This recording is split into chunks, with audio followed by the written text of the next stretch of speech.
আজকে আমি বানিয়ে নিচ্ছি সাবুর ডেজার্ট। তোমরা তো অনেকেই অনেক কিছুর ডেজার্ট খেয়ে থাকবে, আজকে আমি বানাচ্ছি তাই সাবুর ডেজার্ট। তো দেখো কেমন করে আমি বানাচ্ছি। প্রথমে দুধটাকে একটু জাল দিয়ে নিচ্ছি। জাল দেওয়ার সময় এর মধ্যে মিষ্টি দিয়ে দিয়েছি, এলাচ দিয়েছি, আর ভিজিয়ে রাখা সাবুদানাগুলোকেও দিয়ে দিলাম। এখানে আমি মোটা দানা সাবু ব্যবহার করেছি।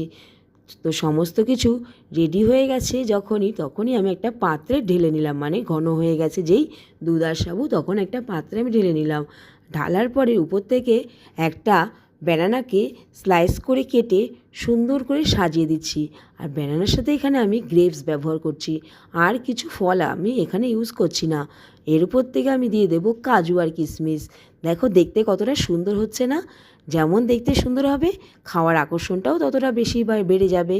তো দেখো খেতেও কিন্তু দারুণ হবে। শুধু সুন্দর দেখে খেতে হবে তেমন নয়, খেতেও কিন্তু মিষ্টি মিষ্টি, টেস্টি টেস্টি অ্যান্ড হেলদি।